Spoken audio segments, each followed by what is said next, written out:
Welcome, race fans, to another episode of the Rubbin' is Racing Daily Fantasy NASCAR Show.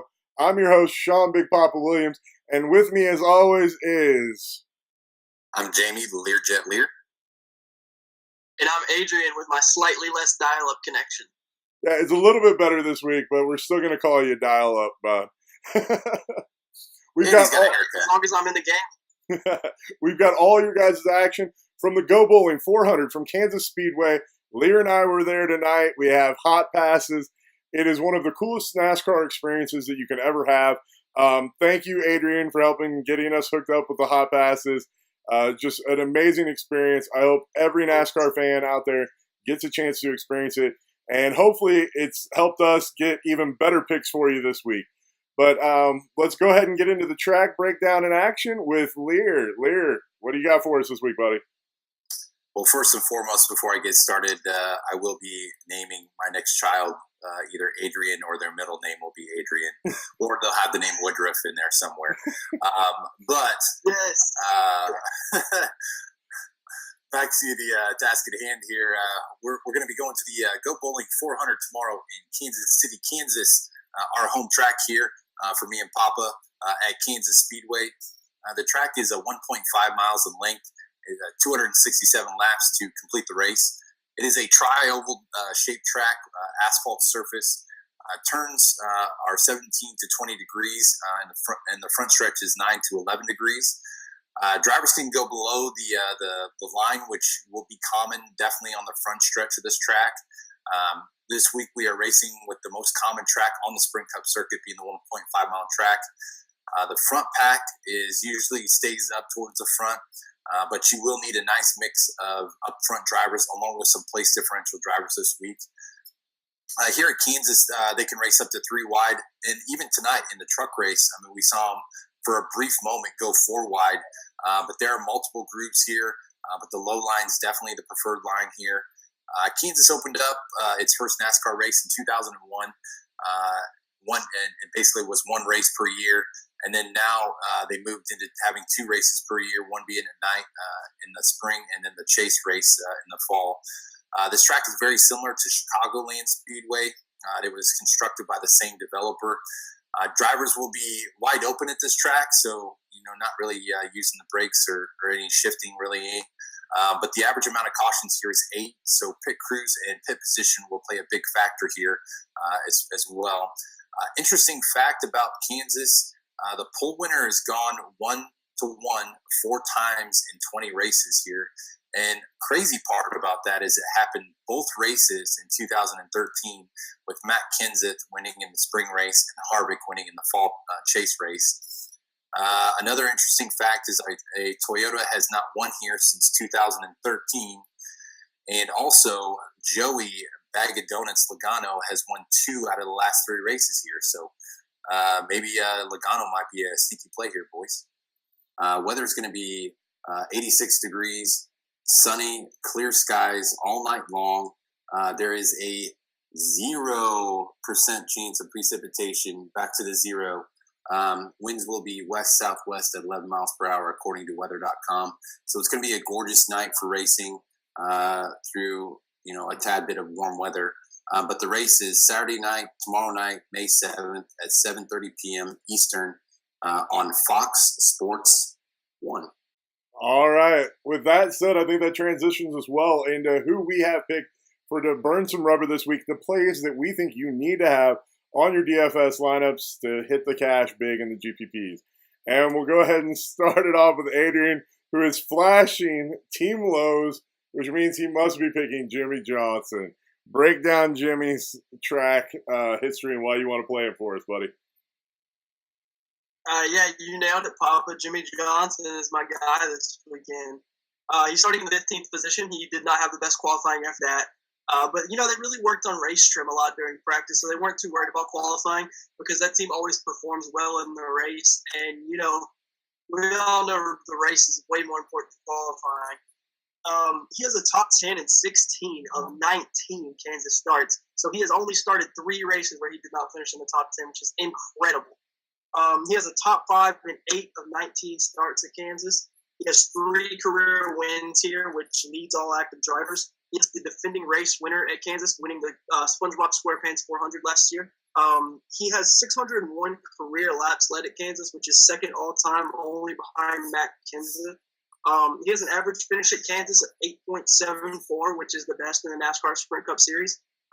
He's the most expensive driver this week, and that might, kind of deter a lot of people from picking him. But I think he's the most expensive driver for good reason. In Kansas, this is often a fuel mileage race. I think that you might want to have Chad Knaus on the box for those. He showed in Atlanta that no one can play pit strategy like Chad Knaus. Jimmy Johnson's just the most reliable and the most consistent driver on the Sprint Cup Series circuit. If you can trust any driver, on a week-to-week basis, if you were to have to pick one driver to, run throughout the whole season, I would pick Jimmy Johnson. He's just very reliable and very consistent. A very smart driver, a very experienced driver, and one that I'm looking to play very heavily this weekend. Lear, your thoughts, bud? Sorry. I definitely love Jimmy Johnson this week. It is a little concerning with the issues that they were having today during the practice and then into the qualifying. But let's be honest here, boys. It's Hendrick Motorsports. The chief of the engines, they're going to get this thing corrected. And obviously he had a disappointing qualification, but I think that's just going to fuel Jimmy's fire even more to want to come out and perform well tomorrow night. As far as that goes, he's, like Adrian said, he's got 3 wins here. Good, reference as far as amount of starts. He's got 19. Out of 19 starts, fellas, he's got 16 top 10s out of 19 starts. That's just stupid statistics right there. That's an 84% clip. So I definitely love Jimmy Johnson. He is a little pricey, at that price point, so it does limit your roster as to what you can put in there. So you definitely have to deep down and for a little bit of a stretch as far as your pump play. I'm not going to be fully exposed on Jimmy Johnson this week, but I definitely will have a good fair share of Jimmy. That is for sure. Yeah. Look, I love Jimmy Johnson. I really liked him before they had the engine problems, and then he didn't qualify where I thought he would. I really expected him to be a top 5 qualification car and just not worry about it, knowing that he was going to finish top 5. But ever since the engine, it's going to rock back my ownership percentage, which honestly, it's going to rock back the entire community's ownership percentage of him probably. So if you wanted to get all in on Jimmy, I totally understand it and totally get it. And it makes sense. I don't think I'm going to be that guy this week. I like other people a little bit better. And like Jamie said, the problem I have with Jimmy more than anything is what his price does to my lineups this week. Other than that, I love Jimmy, love his track history and everything else. But that pretty much wraps up our opinions of Jimmy.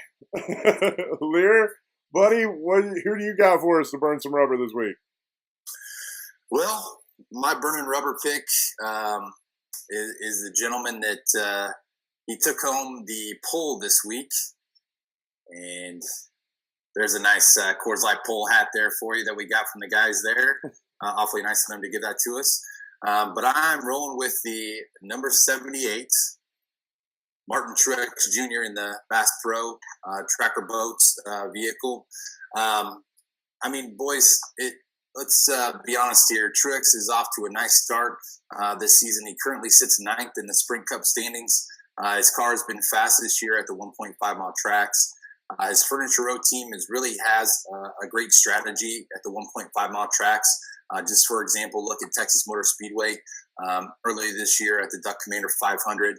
He started 3rd. He finished 6th, which obviously finished a little bit lower than where he started. But he led 141 laps and scored 93 points that week, which is by far his best race of the season. And his crew chief Cole Pern and Truex have really started to connect as well with the last few races they've had.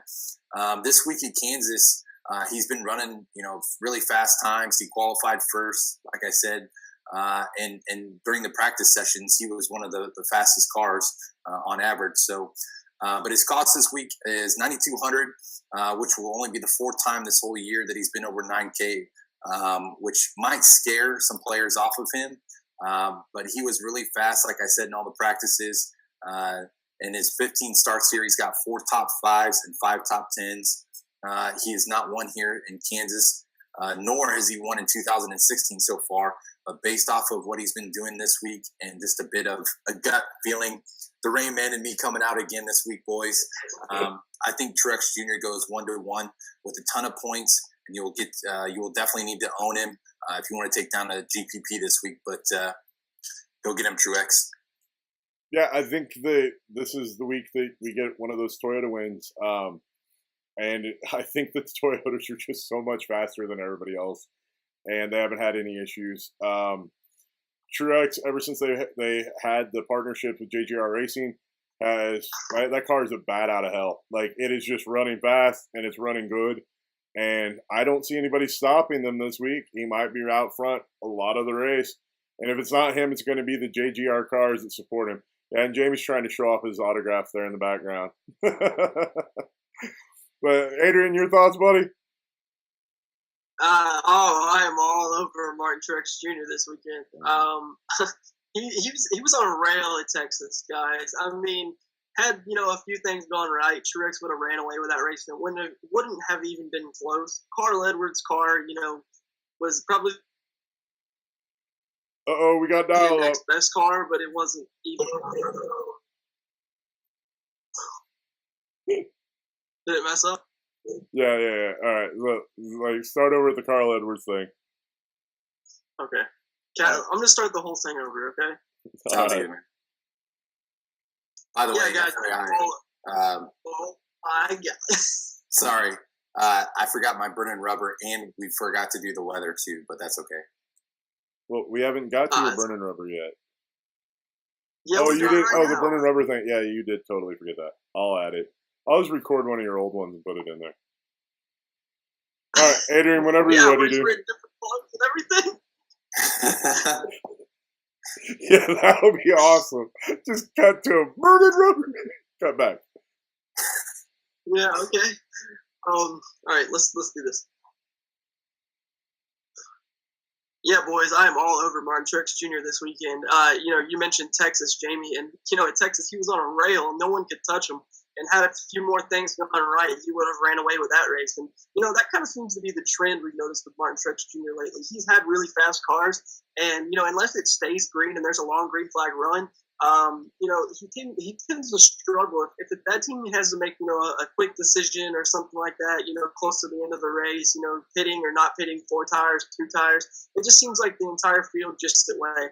I think Cole Perrin is a great crew chief. He's a smart crew chief, and he's going to do everything in his power to put that car in the best possible position this weekend. So yeah, I really like him. He's had many races at Kansas slip away recently, and he kind of talked about that after qualifying, where he kind of wants to rectify that. And you talked about it. He's on the pole, which means guaranteed laps led to start the race. Who knows how long he'll lead, but we know that he's going to lead some unless he just has a bad restart. And when the driver gets out in the lead, everyone else is going to be fighting in traffic, battling other cars, which just means that until he starts catching lap cars, he's going to be in clean air to set fastest laps. And like you said, he's been super fast all weekend. And one stat I really enjoy about Martin Truex Jr. is that he's had a top 10 in 5 of the last 8 Kansas starts. So yeah, all over Truex. He's probably going to be on about 80-90% of my lineups. Yep, and to be honest, another guy that should be on your lineups is my burning rubber pick, which is Cousin Carl. At this track, he just dominates, yet he has still not found victory lane. He's 10,100, but in 17 races here, he has 12 top 10s, 6 top 5s, and like I said, I just love a guy that's due for the win. Oh, yeah, perfect, Liehr. Way to show our track swag from today. Oh, he qualified 12th, too, which is what I really like, because it gives you the best possible place differential for any of the JGR cars. And let's be honest, out of the JGR cars, he's probably the most consistent top 10 driver of the JGR fleet. What are you showing now? It's the back tape, man. Yeah. What are your guys' thoughts on Cousin Carl this week? That car's just fast. He's good. He said that they messed up a little bit in qualifying, and like he's ready to run. Adrian, your thoughts, buddy? Yeah, hometown race for Carl Edwards, so you got to love that narrative, just starting off. He's going to have many family, many friends in attendance. He wants to impress them. They probably don't get to come watch him race a lot. So, they're going to be excited. He's going to hope to perform well for those guys. He has a top 10 and 12 of 17 starts at Kansas, which, 17, that's close to what Jimmy Johnson has with 19. You got to love that experience. We've just noticed lately that we've had strong runs by the rookies lately, but the experience just always seems to pay off late in a race. He's won 2 of the last 3 races, guys. I mean, he's the hottest driver on the circuit. It goes in trends, but right now Carl's the one knocking it down. And the Toyotas just seem really fast again this week. I just think a Toyota stack would not be the wrong way to go. Shout out to Poppa for rocking the Carl Edwards Harris hat.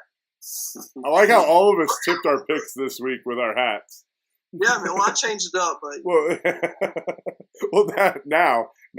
but you had tipped your pick before you made it.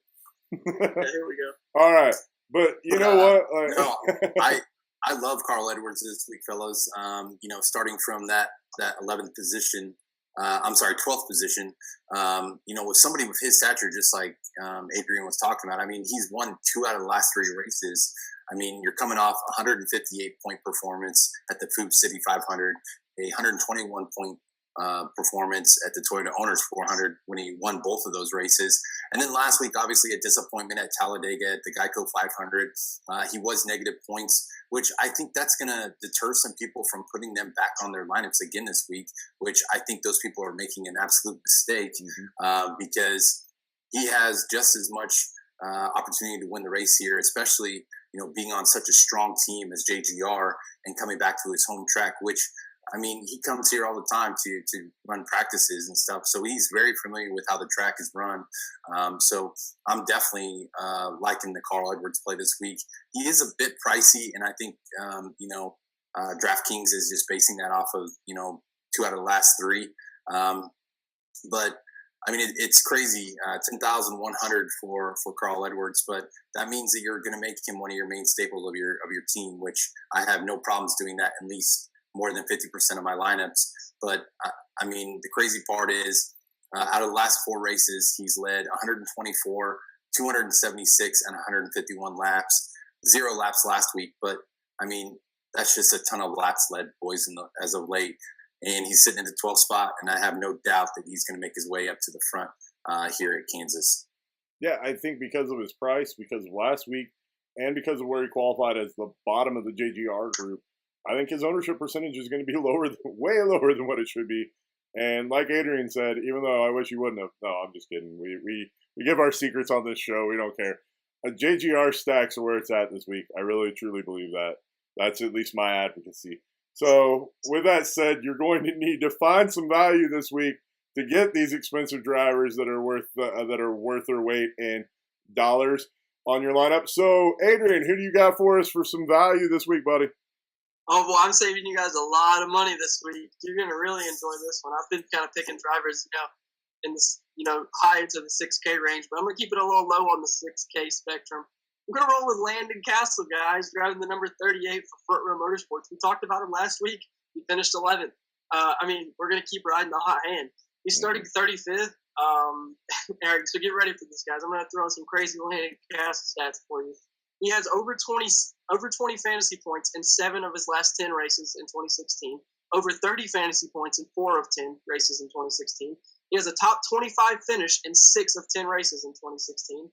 Positive place differential in all but 2 races this year. And this is my favorite. And I showed these guys before we started filming this. Landon tweeted just after the truck race. He said, "Bad news, I butchered my Q lap today. Good news, I'm going to score a lot of points tomorrow for my fantasy players. #levelup38. And I believe with Landon Castle on your lineup, you're going to be doing exactly that, leveling up your lineup. Landon Castle's the man, doesn't cost that much, and he overperforms more than anybody I've ever seen. I absolutely love the Landon Castle play. If he was not your your value play, I was definitely going to take him as my value play this week. He's just been really up to doing well these last. I mean, the stats that you just spat out there. I mean, unbelievable. And I had Landon Castle as my value guy last week, and he definitely paid off for everybody that played him last week. So I hope you were one of the ones that did.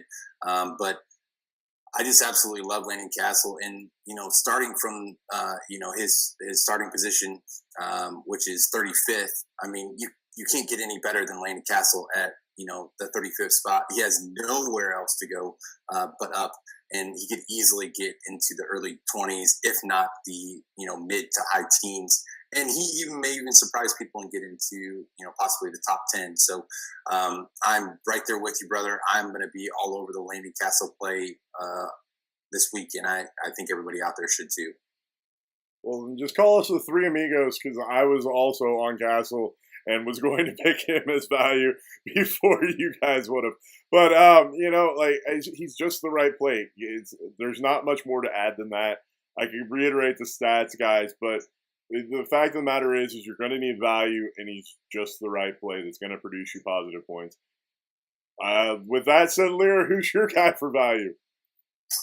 My value player this week is somebody that I'm not really somebody that I normally play, but rolling with the number 13 Casey Mears Geico vehicle. Let's be honest here. I mean, not one of my favorite drivers on the circuit, but he hasn't been performing very well at all in 2016. His average fantasy points this year is a staggering 17.4, which is awful. But there is a bright spot here for Mears this weekend, as he, in the number 13, he was running pretty good today during his practices, but just couldn't put it together for his qualifying round. But he's at a cost of $6,200, which at almost for somebody what he's been performing at is a little bit too much, but which should drive people as far as players off of him this week. But he qualified in the 31st position for tomorrow's race, and should be a great place differential guy for you in your lineup. I'm not talking anything crazy here, but I could see him easily scoring somewhere between 35, 45 points this week. Time for Mears and his German racing team to get a great finish. His average start here at Kansas is 28th, with an average finish of 23rd, and that's an 18 start. So he's got some good place differential, historical data here. And I definitely think Casey's going to bring his A game here this week and surprise some people. Yeah, bro, I love you, I do, but I just cannot do this with you. Casey Mears has not been good all year. He's not been a guy you wanted to roster for DFS purposes. You were right. At $6,200, he's overpriced for what he is this year. I would way rather own Matt DiBenedetto, who's cheaper, who puts up more points on a consistent basis. I would way rather pay up for other drivers, and one of which I'll cover here in a second. There hasn't been a situation where I think you need to play Mears, nor would you want to play Mears. And I think the same is true this week. Yes, he has good track history, but that team has been a disaster all year. And I think the transition from practice to qualifying showed that they just aren't together and can't get it done. Adrian, your thoughts? I'm actually with Liehr on this one. Really? I'm just, at the lineups up. Out of the lineups up, I like that snarky little comment or that laugh he just had. Out of the lineups that I've constructed so far, Casey Mears just kind of fits in there pretty nice, and I'm right there with Liehr in the aspect that there are certain weeks to, light the fire and run away. This is one of those weeks that you play Casey Mears. He's starting 31st, which gives him a decent amount of place differential. That team has been struggling. Germain Racing's, not where they were last year. But Casey Mears has actually been running around 24th, 25th this year.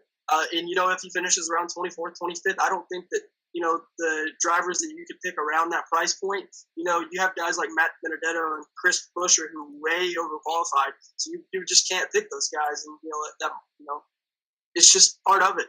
Casey Mears, he may not, super exceed your expectations, but I feel like he's just going to get you what you need so that you can fit everyone you want in your team. He's not someone that I'm jumping out to play, but when I put the drivers I actually want to play on my teams and I have some money left over, Casey makes it where I don't feel so, scared about the last two car positions. Fair enough, dude. But what my argument is like I would rather take a guy that maybe overqualified a little bit, or a guy that like I've got a little bit more of a risk on, like when it comes to that's running better in a car than a guy that hasn't done it all year, clearly is off the pace. Like it's just like I'm sorry, I'll take the guy that's running good now. Like it's been running good, and that's why like he overqualified. Like I guess like I don't know. That's just me, but I maybe I'm wrong. Maybe they're going all It's Rain all about Man. starting position. Yeah. It's And all then about starting position.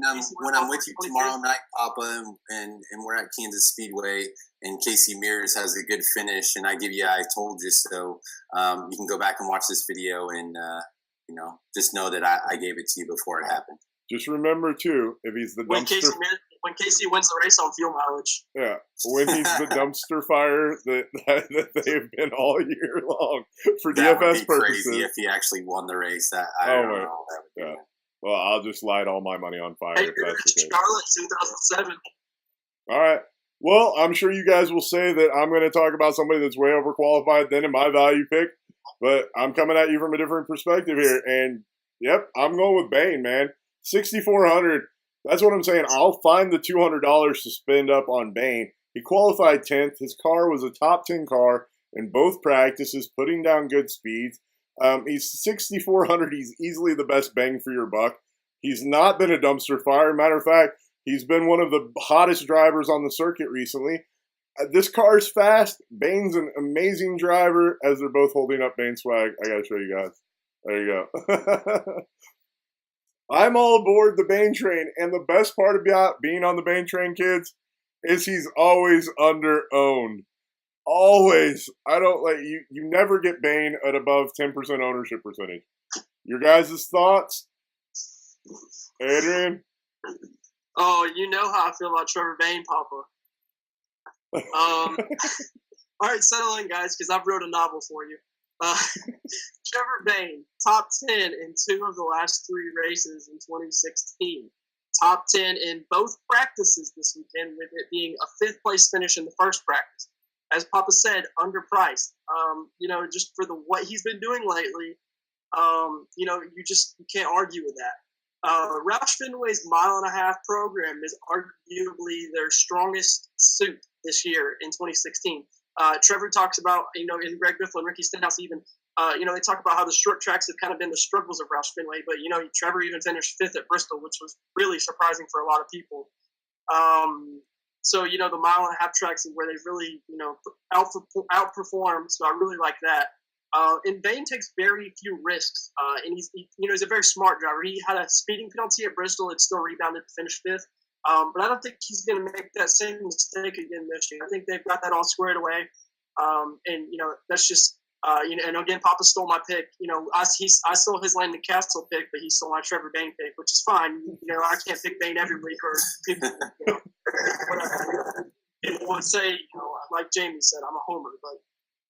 I'll continue to ride the hot hand until, I'm given a reason not to. Trevor's been just running very great lately, and the Fords have been really, really fast. I think maybe we'll be worried about, how he overqualified this weekend, but, he proved at Bristol he can maintain his track position. And like I said, yes, he's my favorite driver, but what that should tell you is I know, what spots to play him in better than anybody else. So I know what his strong suits are, and I know when he's going to struggle during the weekend. And I don't think this is going to be a weekend that he struggles. He's just good at these cookie cutter style tracks. I don't know what else more I can say at this price for the driver and what he's been doing lately. They've really turned a corner, guys. I'm so surprised at the way they've been performing this year compared to the way they performed in 2015. I was a little bit disappointed in, the effort of Roush Fenway in 2015, but there's nothing to be disappointed about this year. With Trevor Bane's 10th place finish at Talladega last weekend, which was another great play by us. Good job, guys. He's in the chase now. So he's the 16th in points right now. So if the season ended right now, he would be in the chase. Yeah, it's been... yeah. Sorry, man. I thought you were done. Yeah, we thought you were done. You got I was done. You got all dial up on Liehr, so Liehr hopped in. All right. No, I'm right there with you, man. I mean, it's been crazy how much that program with the Cat in the Hat, they've turned that around. Roush Fenway's really turned the corner, and not only Trevor Bayne, but Ricky Stenhouse Jr. this year as well. They've just really both have kind of come into their own in 2016. But Bayne being $6,400, I mean, you're not going to find somebody of his a quality that as of late that he's at that price point. And the last 4 races, I mean, 31 points, 45 points, 29 points, 43 points. That's just tough to find, and this is coming from a guy that's been qualifying unbelievably high. Just imagine. So the last 4 qualifying starts, he started 12th, 10th, 17th, and 13th. And all of them, the finishes are all right around where he started, except for, Bristol, where he started 10th and finished 5th. I mean, it's just been unbelievable how much that he has progressed here in 2016. And, I'm not going to stay away from the Bayne train this week. Even though he's starting in that 10th position, I think they've got a strong car this week. He's got a really strong chance. Him and Stenhouse, yep. Qualifying 9th and 10th back to back. I mean, even though they're going to be up there, I still think that they're going to be both of them are going to have to be very strong vehicles this week. And I'm going to be dipping into both of the Stenhouse and the Bayne play when it comes to picking out some of my teams this week. And, both of them are very cost effective as well. I mean, like we talked about, Bayne $6,400 and Ricky Stenhouse is $6,800. So Stenhouse is $400 more, but I'd rather go with Bayne if I had the choice. And I think that you should go right there with them too. Yeah, and like you said, dude, I have no problem playing Stenhouse either. Like, those cars are just dialed in for this 1.5-mile track, and I think they're going to get it done this week.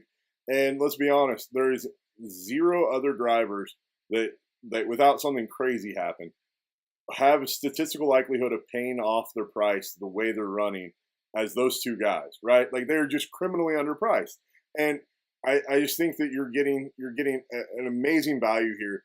Let's just assume he even falls back 5 spots. Even a 15th place finish still pays off that $6,400 price tag, even with the negative 5 points. But I think you're going to get positive place differential, and I think he's going to be way rewarding of a play. That's why I'm on him. But I just love the play this week. And that wraps up our value segment. It's time to take us to the garage. Going to the garage, boys. Who do we got going to the garage? Adrian. Now, before you get started, guys, this is the segment where we like to talk trash on drivers. It could be that we don't like the driver. It could be that we don't like the driver at the track. It could be that we thought DraftKings priced the driver incorrectly. Or it could be that Liehr's gone all Rain Man and just has a gut feeling. Adrian, are you going to go all Rain Man, or what do you got for us this week? Who's going to the garage? Before I get into my going to the garage pick, I just want to kind of talk about how happy it makes me that I feel like I've converted Tide with the Trevor Bayne. I feel like Bayne's done it himself with his performance lately. We finally got two more people on my side to see Bayne's the real deal.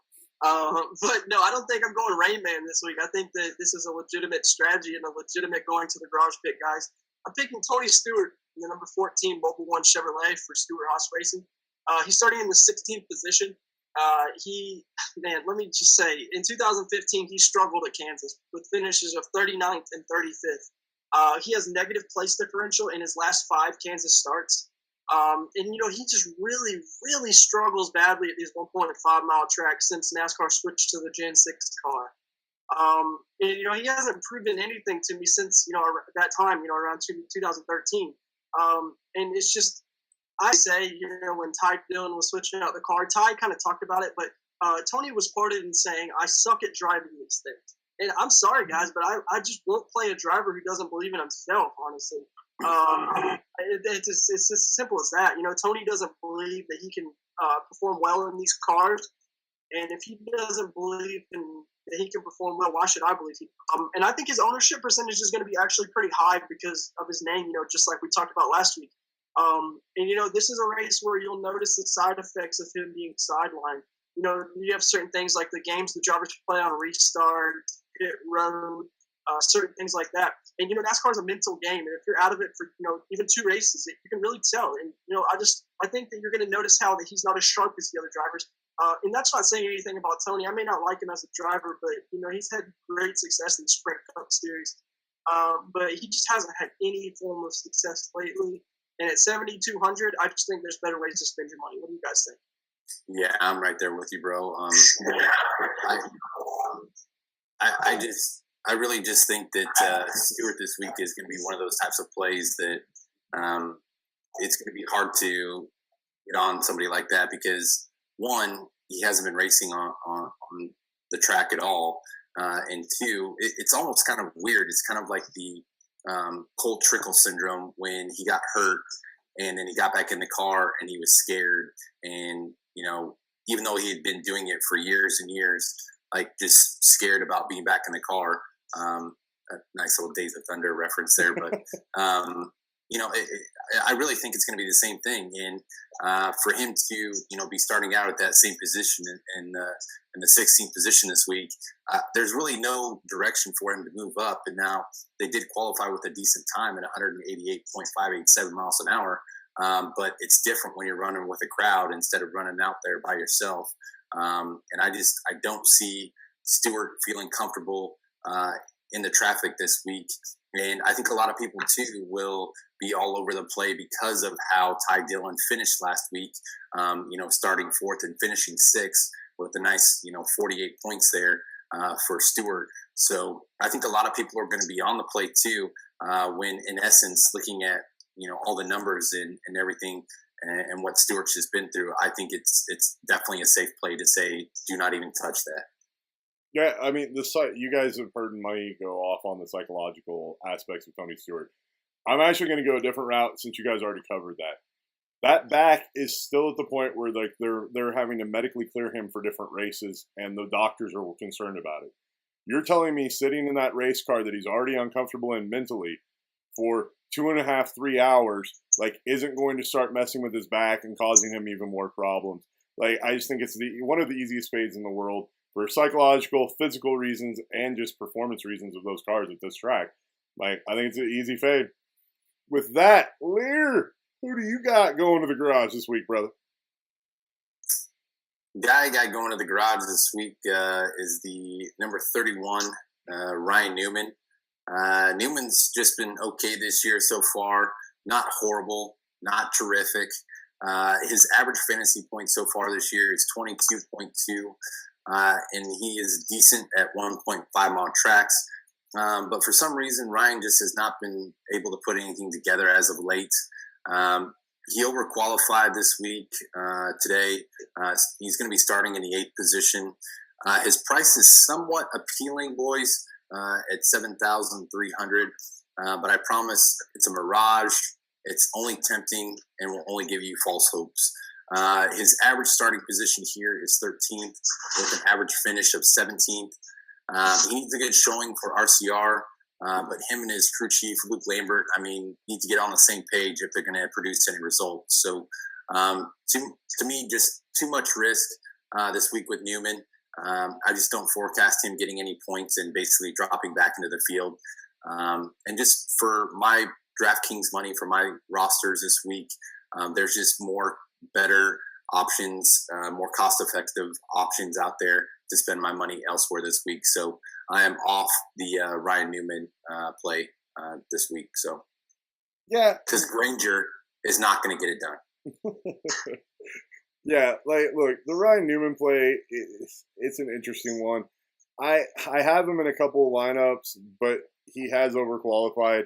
He does have 6 top 10s here and a win and has the record for the most poles won here. But I don't know. It might be an overqualification. It might not be. He's one of those drivers that just scares me on this track because he has just the right amount of track history here where you kind of want him on a couple of lineups, but not on everything. And I always hate those positions. And I hate those guys that are too expensive when they make those calls. So I'll have a couple of them, but I'm mostly a fade. Adrian, your thoughts? Yeah, can we just zoom in on the disappointed look that's on Ryan Newman's face? Look at him. I was wondering why your camera was all up. Yeah, I was just trying to get Ryan in the picture. Ryan Newman has only 2 top 10s all season, guys. Ryan Newman's a better driver than that, and it shows that it's not Ryan Newman. It's the way those cars have been running this year. Austin Dillon's really the only one that's been able to take that RCR equipment and perform well in it. You guys nailed it. I mean, there's price. I could spend my money elsewhere. Yeah. Speaking of spending your money elsewhere, my going to the garage pick this week is the number 10 car, Danica Patrick. Let's start it off this way. She ran into me in the garages and already caused one collision. And I got a nice little snapshot of her. But I think she's. It was like a close up. You got a picture of her like this, right? Like because she ran into me, so like my camera's like right on top of her. And I'm a big dude, right? Like if she can't see and runs into me in the middle of the garage row, like what is she going to run into on the track? Is my question. She's like half of you. Dude, she's so tiny. But in all seriousness, though, she's a great driver, but she doesn't have a great track history here. And the problem is she qualified 24th, which is about the best of all of her finishes but one at this track. Most of the time, she finishes behind that mark. And at her salary, 24th to 24th will not pay off at the rate that you want it to. I can spin down and get Bane, and that should pay off way more. It's just, guys, she's only priced where she is off of name recognition, and she'll only be owned off of name recognition. I just don't see a reason to own her here. Like, she's not low enough to get good place differential. Your guys' thoughts, Adrian? Oh, man, don't do that to my girl, Danica. Do you see all this Danica swag I'm representing? And you're going to call her as you're going to the garage pick? She's been the guest host of our show the entire time right here in the background. You're going to say she's going to the garage. Wow. It's some people have some nerve, Jamie. But, I actually agree with Poppa. I actually agree with him. Danica's best finish in 2016 at a track larger than 1 mile is actually 21st. That's pretty disappointing. They run a lot of tracks that are over 1 mile in length. Danica's notoriously a risky. So Danica Patrick for me, boys, 6,600, qualifying in the 24th position. I'm sorry, 23rd. I actually will be probably just, playing a couple of her, just because I'm intrigued based off of last week's performance at Talladega. But 6,600, I mean, we already talked about it. I'd rather go, 6,400 and use Bane or Landon Castle for sure at 6,100, 9 out of 10 times over Danica Patrick. But there's just some sliver of a feeling that I have that she might actually perform well this week. Don't ask me how I know that. It's kind of a little feeling that I have. But, based off of her history here, she's only raced here 7 times. She's only got 1 top 10 finish, which was back in 2014. Otherwise, she has an okay place differential, too. I mean, her average start here is 26 with an average finish of 24th. So the last 3 years, I mean, she started 29th, finished 16th, started 27th, finished 27th. And the last race here, in the fall, she started 29th and finished 22nd. So, I mean, some good place differential there. But the problem is she just qualified a little too high. If she was more towards the higher 20s and low 30s, I would definitely be all over her, if she had qualified there. But I still will definitely stick her into a few lineups throughout just to, get some differential there. And now it's time for the lineups, guys. And this is where we put together a lineup and show you the proper process, or maybe improper, depending on how well we do that week. Process in establishing a lineup for DFS NASCAR. This is something we're really proud of, as we are the only show that does this. And remember, guys, we're not trying to get you a lineup that we want you to copy, because most of the time we're not perfect. So, who's the first driver we want on this lineup? Adrian, start us off, buddy. Landon Castle. All right, we're going to start this weekend with the value. At 6,100, we throw him on the team, and we already are up to 87.80 per driver remaining. Liehr, who do you got for us to throw in this lineup? I mean, I think it would be ridiculous if we did not go with Truex Jr. in the 78. I mean, it's just one of those plays where he's going to get laps led, fastest laps. They have good runs here at Kansas, boys. So, I mean, it could last for a good while. And like we talked about before, he's got some good track history here at 1.5-mile tracks, and he's just due for a win. And I think Truex is going to get it done. So I say let's throw in Truex Jr. in there. Yeah, man. Since it's turn for my pick, you know what, guys? Like, you can either spend up and get Kyle Busch, who I think will be like, I think Kyle and Carl both are going to go under-owned as the JGR cars. But I'm going to roll with Carl in this lineup since we talked about him earlier. Let people see what it looks like to have a little bit of Carl with some Truex. Because to be honest, those are my two favorite cars that have JGR relation this weekend. So, Adrian, who do you want for our next driver? We've got 8,200 left per driver. I want Trevor Bayne. Getting the Bayne train, stealing, like, you went all value first. She was like, you guys a lot of money. Yeah, I'm not spending the money. I'll let you guys spend the money. oh, so you're not concerned about the value. You're worried about the top end this week, aren't you?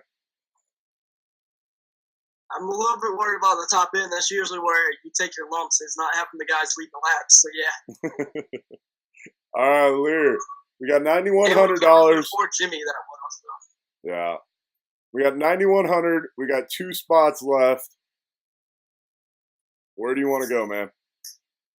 Well, it's kind of a tough one, boys. I'm almost torn to take somebody up at the top, but on top of that as well, I mean, there's definitely still some value down below. If I could put my 2 cents in, in my eyes, go ahead, Jimmy. If I had the chance, if this was my own personal team, I would actually roll with Casey Mears, and then the last driver be anybody that we wanted. I was gonna say Chase Elliott. You were gonna say Elliott. Well, Elliott still gets us pretty much. That leaves us the chance to get a lot of good people. That leaves us Logano below if we go Elliott. And Lear's right. If we take Mears, and you're just saying that this is going to be 3 value guys, 3 studs, like, you can easily do it. Now the question is because here's what I would do. This is what my choice would be: is I would roll Mears, and then we have the price to do anything we want. I would roll Kevin Harvick with my last pick, and the reason why I would do that just because of where he qualified this week at the 26th position. Yeah, I mean, the thing is, oh yeah, I like that play. I would go McMurray Harvick. That's also doable. You know what? Let's just lock Harvick in here with Mears. You guys were all over that earlier, so we'll lock it in. And guys, well, I'd say all over. That shit won't make Jamie feel bad. Well, I appreciate that, brother. Well, I need to know, dude. Do I need to swap him out for McMurray or not, dude? I don't want to light that money on fire. Like, even if it's just for the purpose of the show. No, Mears is the play. Mears is the GOAT. Mears is going to win you the money. He's going to take down the GPPs. He's going to win on fuel mileage. Calling it now. If he pulls this off on fuel mileage, I'm going to die laughing at the track. I am too. It'd be crazy. Casey Mears now. All right. Well, Casey Mears 100%. Well, guys, that wraps up another episode of the Rubbin' Is Racing Daily Fantasy NASCAR Show. Let the guys say goodbye real quick. Thank you for tuning in. Remember to like, share, favorite, subscribe to YouTube, Facebook, Twitter, you name it. We're there social media-wise. Remember, guys, help support us. We love getting feedback and comments from you. So remember to leave them on the YouTube page or on Twitter or on Facebook. Liehr, say your goodbyes. Just want to say thanks to everybody for watching the show. We really appreciate it. We put a lot of hard work, effort in doing this every week, so we appreciate the love. But also, I want to say make sure to go to fantasydonks.com. That's why we're doing this show.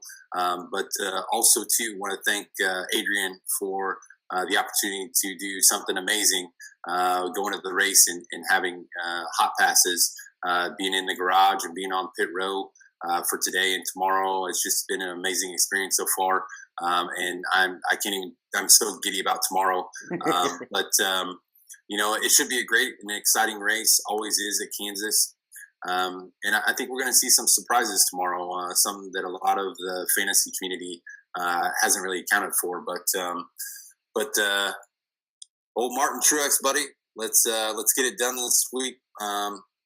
And we'll see you guys next week. All right, Adrian. Yeah, I'm really glad that you guys are having a good time. I'm glad you guys can experience, what the inside of the garage and pit road is like.